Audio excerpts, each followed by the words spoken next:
பொதுவாகவே நம்ம இந்த காய்கறி கடைக்கெல்லாம் போகிறோம் அப்படின்னா எல்லாமே வாங்கிட்டு பச்சை மிளகா வந்து வாங்குவோம். அப்போல்லாம் நம்ம எல்லாருமே இந்த பச்சை மிளகாய் என்ன காரத்துக்கு போடுறது தானே அப்படிங்கிற மாதிரி தான் நினைப்போம். வீட்டில் இருக்கிற பச்சை மிளகாய் சமையலுக்கு யூஸ் பண்ணுற நிறைய பேர் இது காரத்துக்கு தானே அப்படின்னு நினைக்கிறாங்க. பொதுவாகவே காரத்துக்கு தான் பச்சை மிளகாய் யூஸ் பண்ணுவாங்க, அதில் எந்த ஒரு சந்தேகமும் கிடையாது.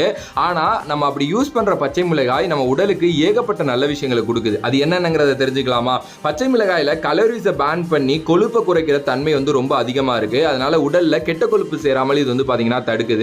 வேகமா வந்து பாத்தீங்கன்னா செரிமானம் ஆக்குறதுக்கு இந்த பச்சை மிளகாய் ரொம்ப ரொம்ப ரொம்ப ஒரு சமையான சோர்ஸா இருக்கு.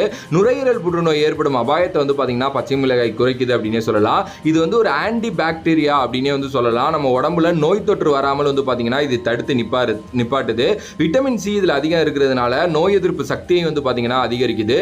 இது மட்டும் இல்லாமல் ஏகப்பட்ட நன்மைகள் இன்னமும் பச்சை மிளகாயிலேருந்தே இருக்கு. இதுக்கப்புறமா அது ஏன் சாப்பிட்றோம் அப்படின்னு தெரிஞ்சுக்கிட்டு சாப்பிடுங்க. பச்சை மிளகாய் ஒரு வேற லெவல் சோர்ஸ்.